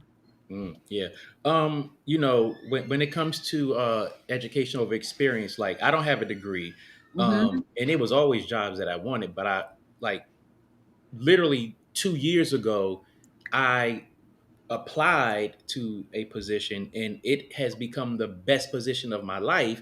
That's awesome. And what I will attribute me getting that position to, like in the National Guard, you know, we started taking a lot of online FEMA classes and doing a lot of this, that, and the other.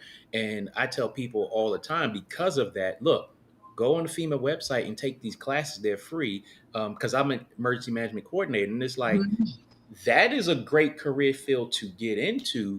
And sometimes it may say, hey, at a minimum, a bachelor's degree and this, that, and the other, but it's like that I'm going to tell you this right experience. now. If they really want you, they'll overlook it. Because I really like, let me tell you something. A lot of jobs that I've applied where I know I was overqualified, I didn't get it. I'm like, okay. So yeah, they sometimes, like if they really like you, they'll make that exception. Oh yeah. So definitely take advantage of those free courses and stuff out there. Like you were saying, volunteer work that also can translate into experience, and a lot of people don't look at it like that. You know, volunteer at a homeless shelter, that's just volunteering, but no, that translate into a lot of things that people are not aware of. Literally, like project management's right Right. there, Yeah. leadership skills, and guess what? What if they want you to do that at their own company? Right. Don't Customer ever forget, service, like, let all them that. know exactly, like, let them know that it's the whole package, not just what's on paper. Like, meaning, and that's why I support you. Like, leverage that portfolio, because again, Yes. you can't put too much information on the resume, but on the portfolio, you literally have more autonomy to put more information out there to kind of like elaborate and tell your story.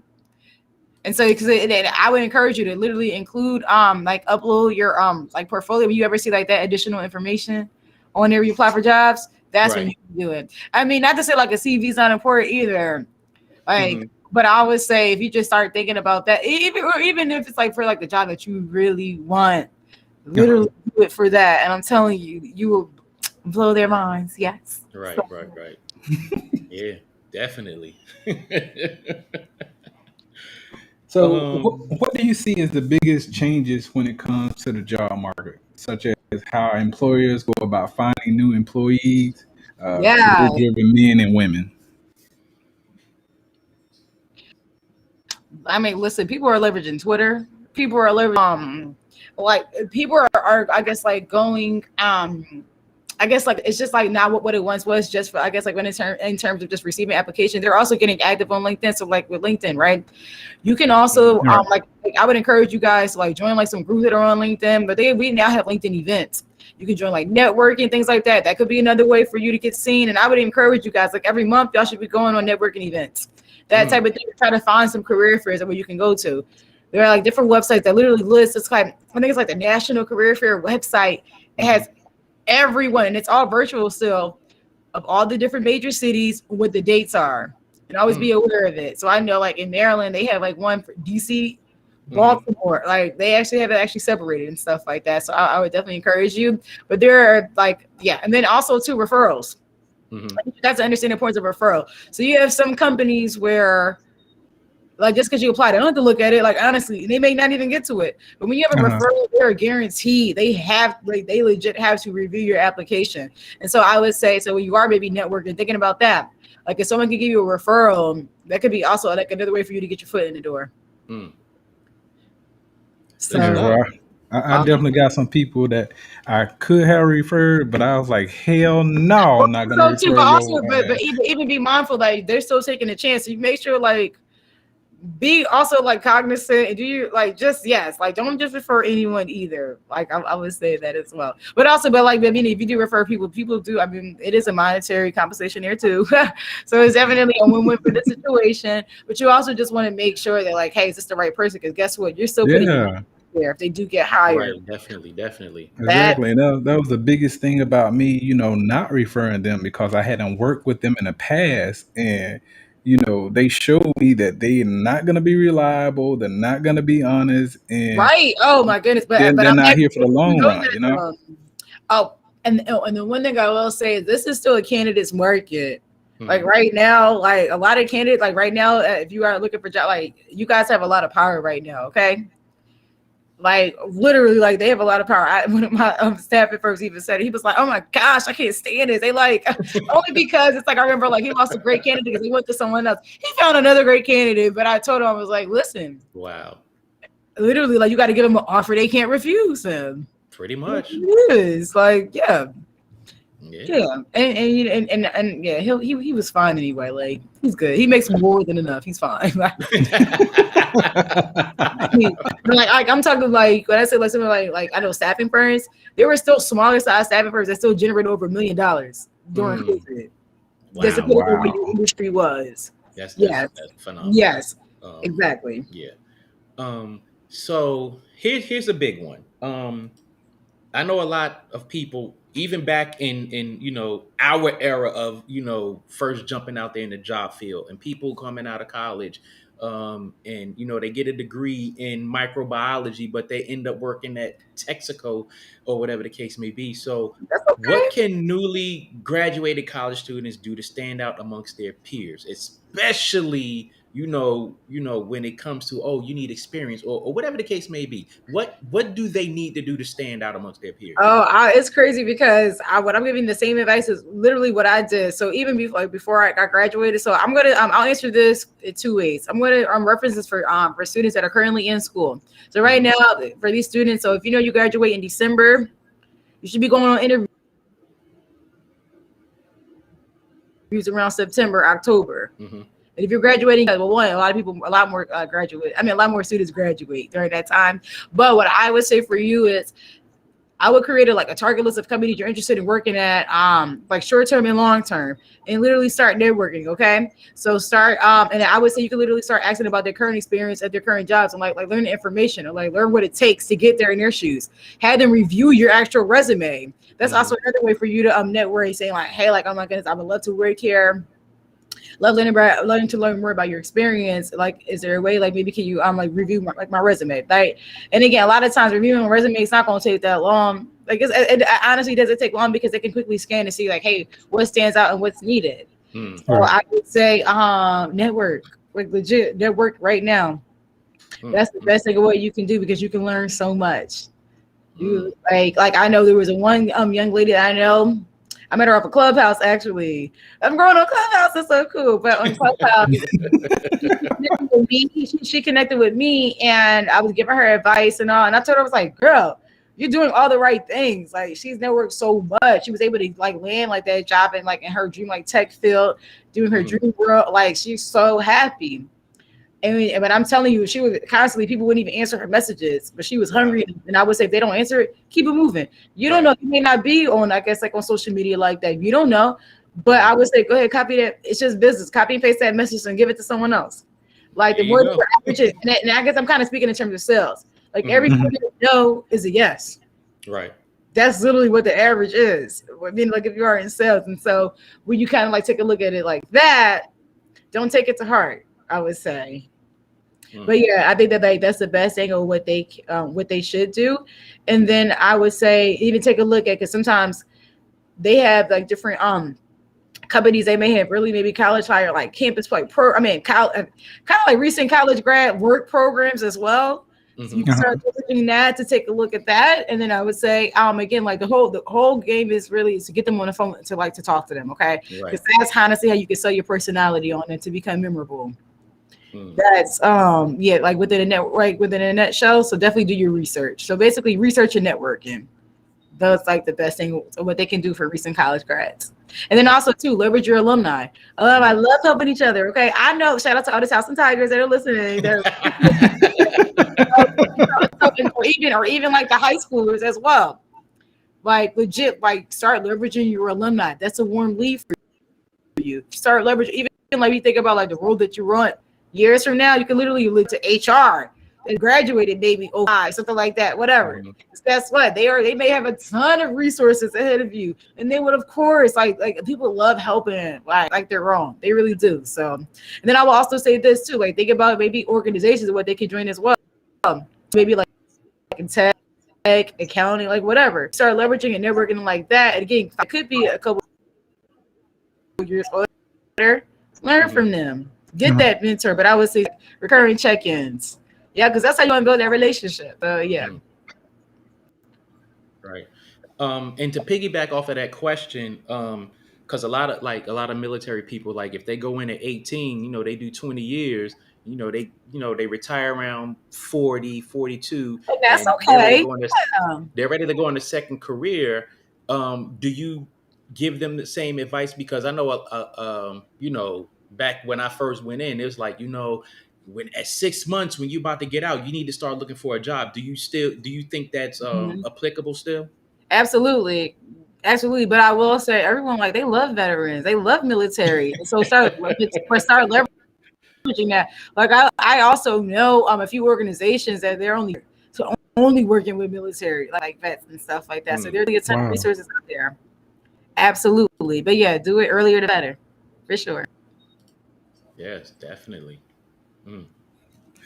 So, are you seeing more career opportunities in the technical skill sector or the college background sector, or is it kind of leveling itself out there? Oh, that's like, oh my, I think it really depends on like the actual industry, but I'm seeing more from like the tech, right? Like honestly, like IT is the number one industry that's growing, but fintech also. So when you think of like the like TurboTax, Visa, I mean not TurboTax, Intuit. I'm sorry, that's my bad. Like Intuit, Visa, things like that. Like fintech is actually it's the fastest growing right now. But yes, like IT is like always there's always like a ton of opportunities there.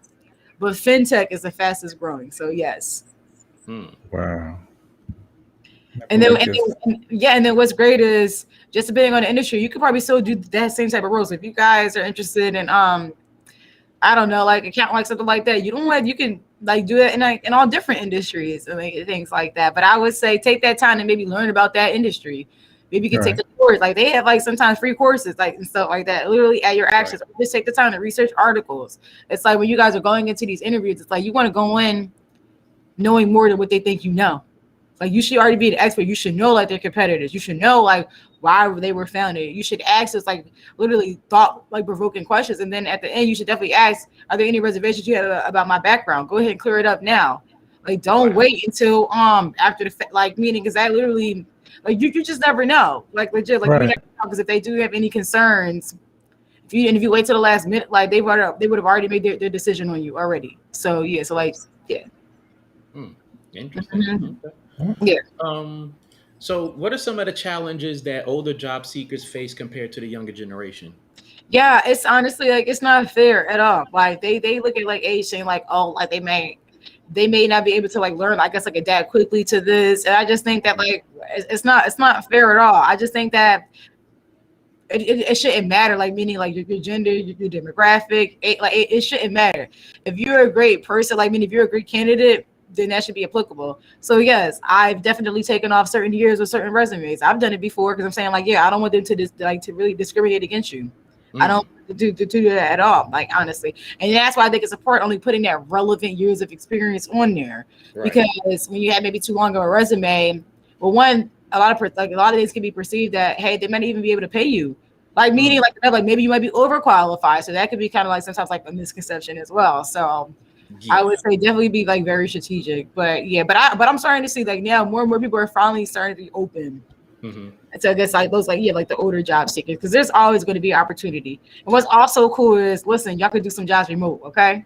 Right. Yeah, like think about that. Like, a lot of these remote jobs and all that, it's creating a lot more opportunities. And it's like you and then also just think about this. You could be living in Baltimore earning a New York salary. Yes, you I can. know a few people, one of my clients. Yes, one of my clients, she's doing this right now. Like, yes, Wow.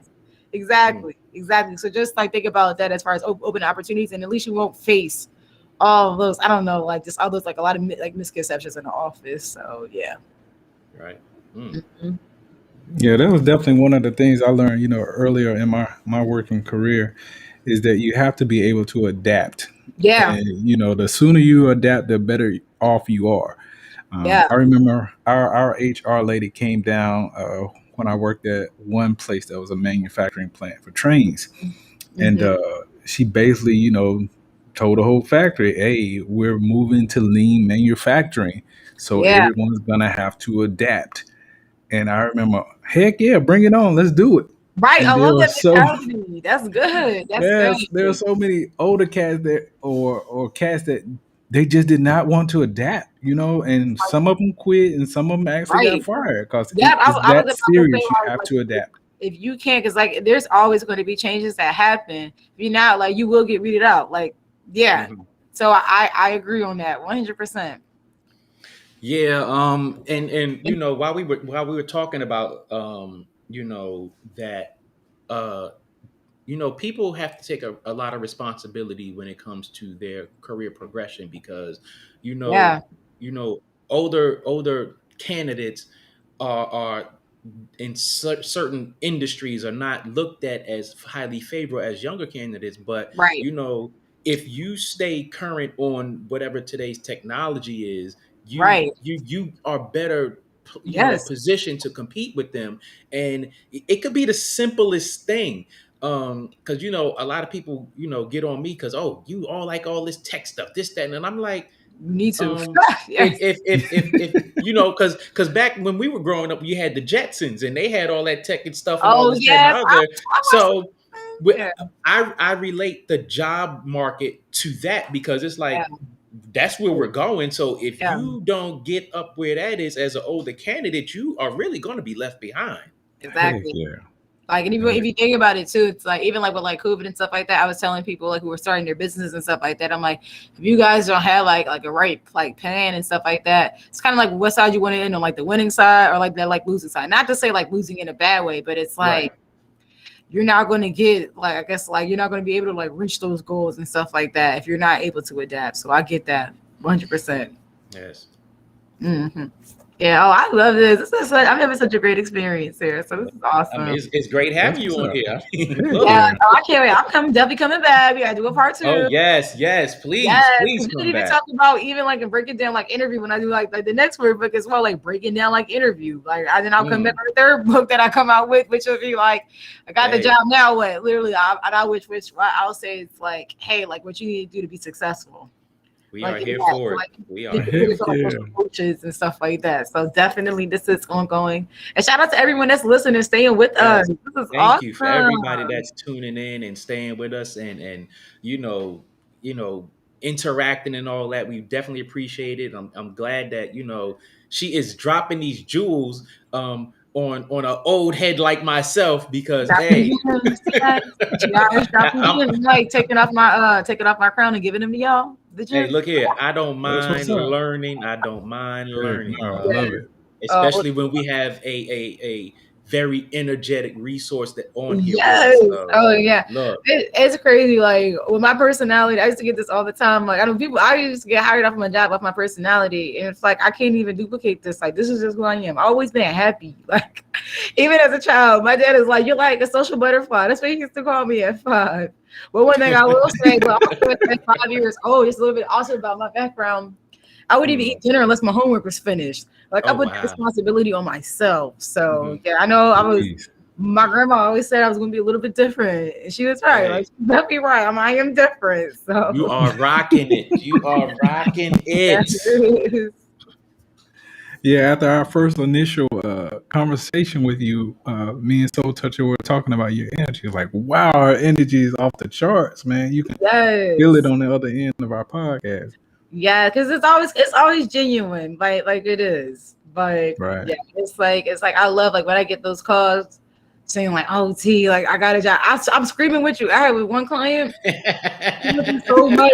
I cried with her like on FaceTime because I was so happy for her. Like when I said like she's been through so much, like this year Mhm. alone. I'm like, my gosh, 2021 I thought you would be better than 2020. Like what happened here? Where did we go wrong here? 2021, just like speaking in terms of what she's experienced, like with her current jobs. But Mhm.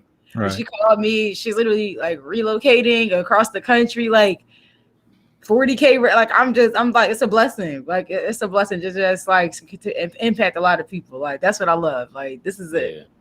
Like I know like what my purpose is like I feel like God's definitely using me to make an impact. So yes. Mm. Yeah. Hey, all right. You So definitely feel that.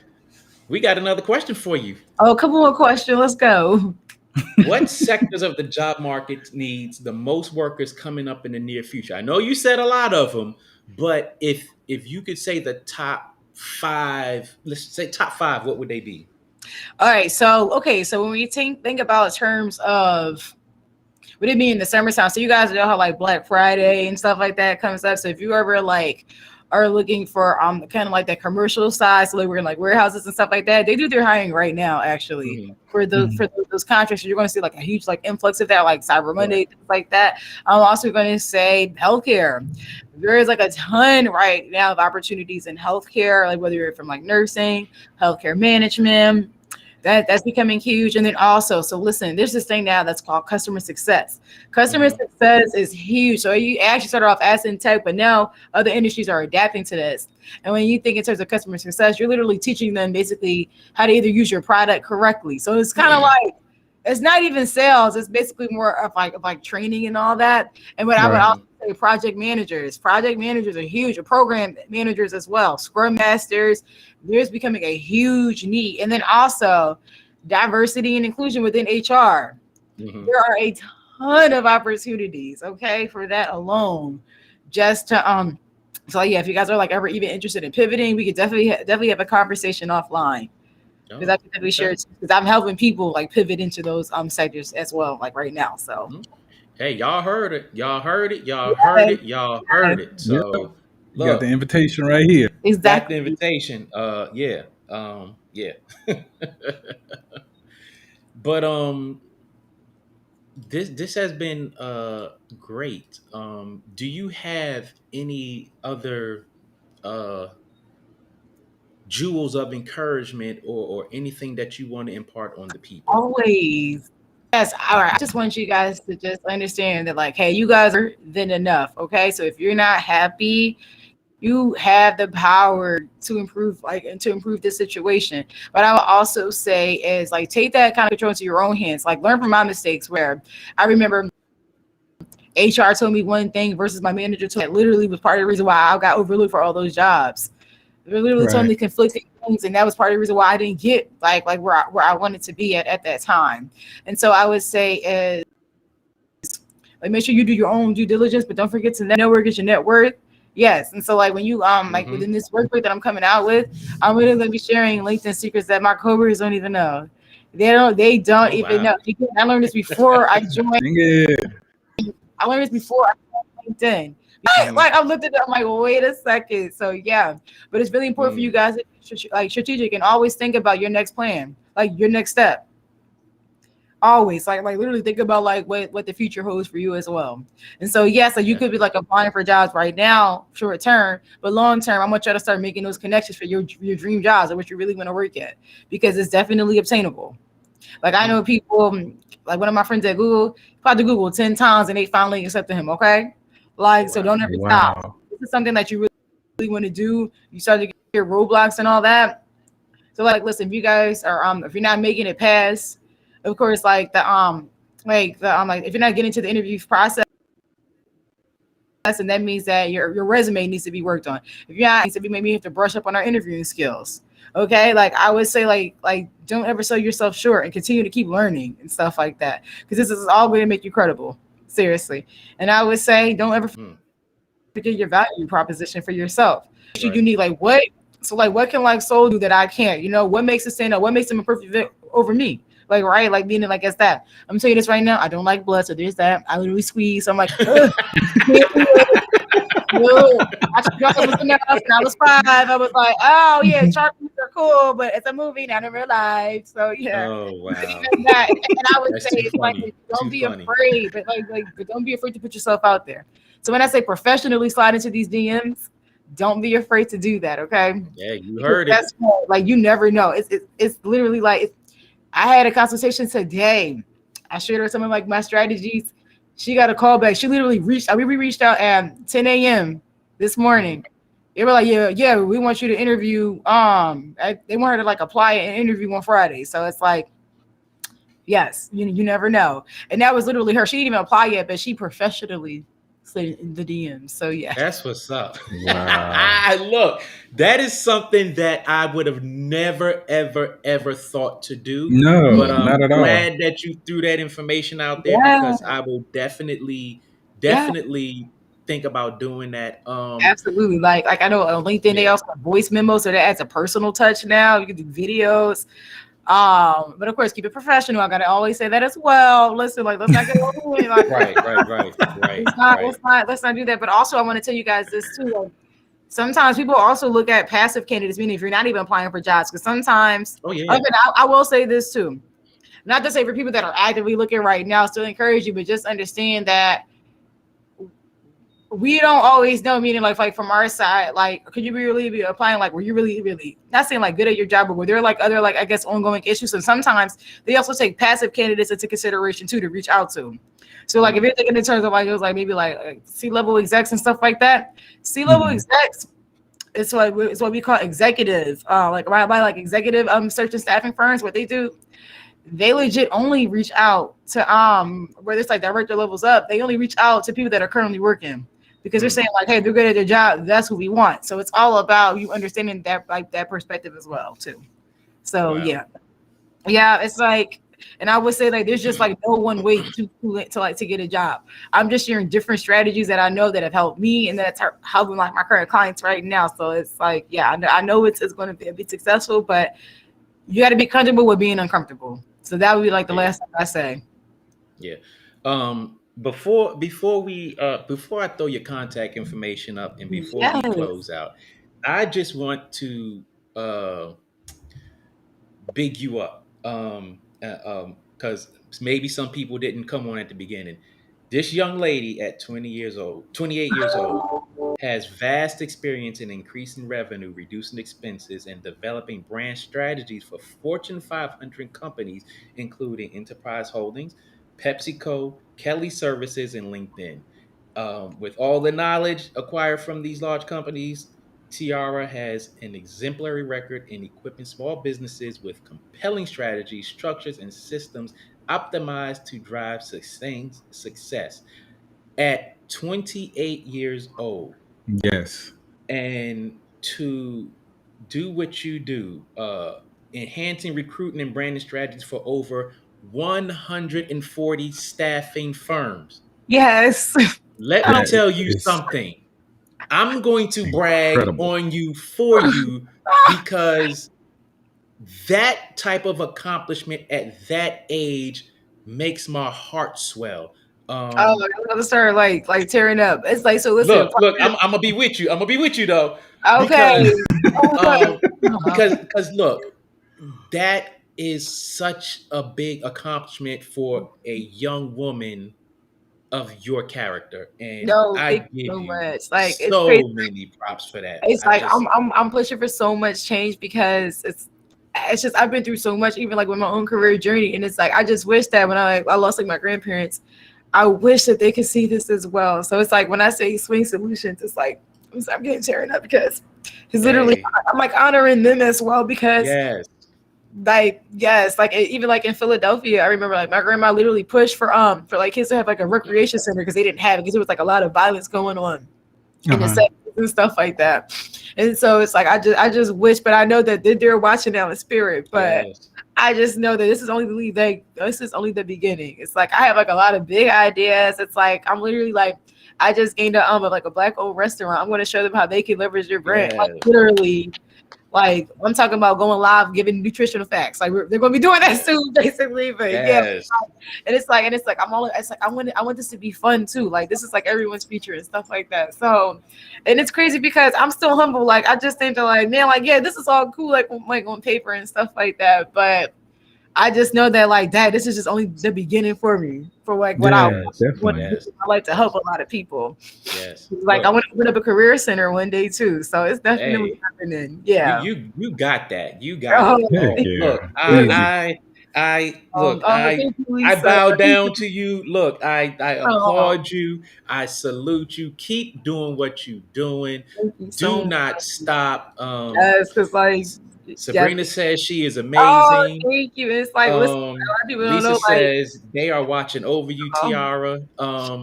Look, I got to stop because I'm gonna start tearing up with her oh on yes. here. Look, Oh yes. here is her contact information. Follow her on IG at Swain Solutions underscore.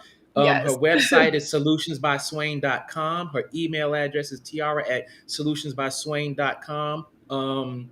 Your Facebook information, what is that? Oh, well, I mean, it's still Swain Solutions, but if you ever want to connect with me personally, it's Tiara Swain on Facebook. You'll see me. I'm in like a blue, like I'm in like my Zeta jacket. But Hey, and shout out to the Zetas out there that are listening because I Most yes, know definitely. quite a Most few Zetas definitely. out there, yes, and That's they good. do that.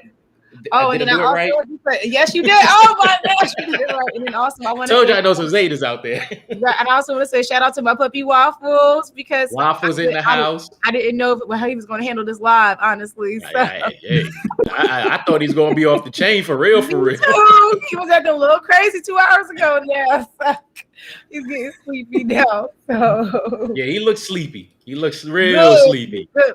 Oh But my god. Yes. look, thanks everybody that joined us.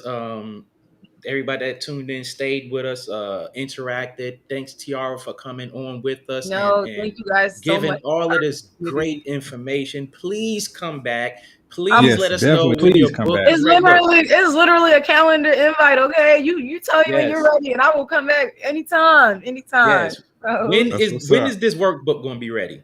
it's gonna be ready. Because I had to get it. I'm in process of getting it. Like once it's finished, because I'm still adding new tweaks to it. I'm like looking at it like, I don't like how this looks. It's just Okay. aesthetically like where how I want this to look. But once I get it copyrighted, like basically towards the end of this month, it'll come out. Okay. Mm-hmm. All right. Realistically Look, speaking, yes. look. The next time you come on here, I'm Yes. saying the next time you come on here, Let's go on the we're gonna have the book in hand. We're gonna do a yes. live giveaway with Tiara Yes. Swain. Yes, Yes. indeed. So, please, please, please, please look, connect with her. Um, connect with her. Hey, if you need her contact information, if you missed something, hit us Yes. up. Go over there, her website, follow. Look, check her LinkedIn profile. I didn't read it all because I was going to start tearing up. So, Oh, yeah, right. Oh uh, my goodness. My LinkedIn. First of all, my LinkedIn, I need to actually finish adding to it. So like on LinkedIn, oh man, let me add this one last gem I have too. Just one more thing. You go guys for have it. to add like content on your experience. And so what I've been doing is, so my Pepsi one, I added Michael Jackson because he used to be a Pepsi ambassador, and I talked Mm-hmm. about my responsibilities and what I did for one of the roles. And then I added Cardi B because she's also a Pepsi ambassador. Talk about my like talk about the highlights of what I did in that role. So it's like, like you guys can make it fun. Like add that content, Yes, add those videos. Because think about this. This is honestly, and think about it, this is honestly part of your career portfolio, is I think part of your LinkedIn like presence as well. You're yes, literally building it up. yes. And Definitely then, take advantage of those LinkedIn features that she mentioned. exactly. So even like Please. right here, like for like you can list up to on like LinkedIn, you want to make sure that your top 3 skills are always showing. A lot of Right. times people just put like those random skills, but think about Mhm. that, because guess what? Someone they may not take the time to read all your skills, and honestly they won't.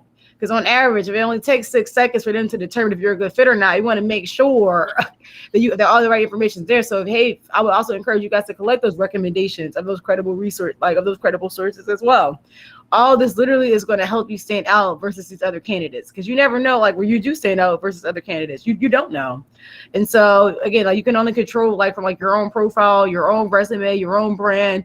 And this is like literally what it is you guys, I want you guys to literally leverage your own brand to land your dream role actively and passively. Okay, There it is. There there it it Period. is. is. So yes. Um, and Lisa gets the last word. She says, "Blessed beyond measure. Thank you for all the massive, fantabulous information. Definitely is very helpful.